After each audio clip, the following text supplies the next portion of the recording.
Late tonight, new allegations against Ronny Jackson in documents obtained by NBC News, compiled by the top Democrat on the Veterans Affairs Committee.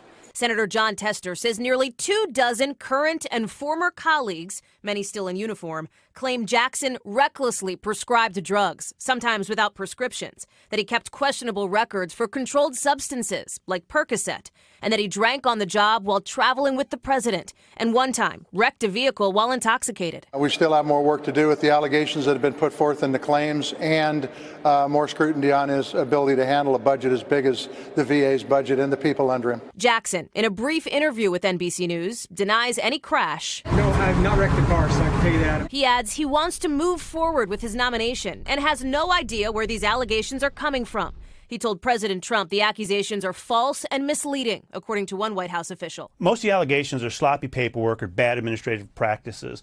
The controlled substances, if those were given out without a doctor-patient relationship, that could certainly trigger an investigation. Now, with Jackson's nomination on life support, the White House scrambling to save him, pushing back against claims Jackson was nicknamed the Candyman by White House staffers. Every year they come in and they do a review of the White House physician's office on things like prescriptions, and every year they've said that he's totally in compliance. Press Secretary Sarah Sanders today pointing to 4 background checks Jackson passed. There's been no area of concern that was raised for Dr. Jackson specifically.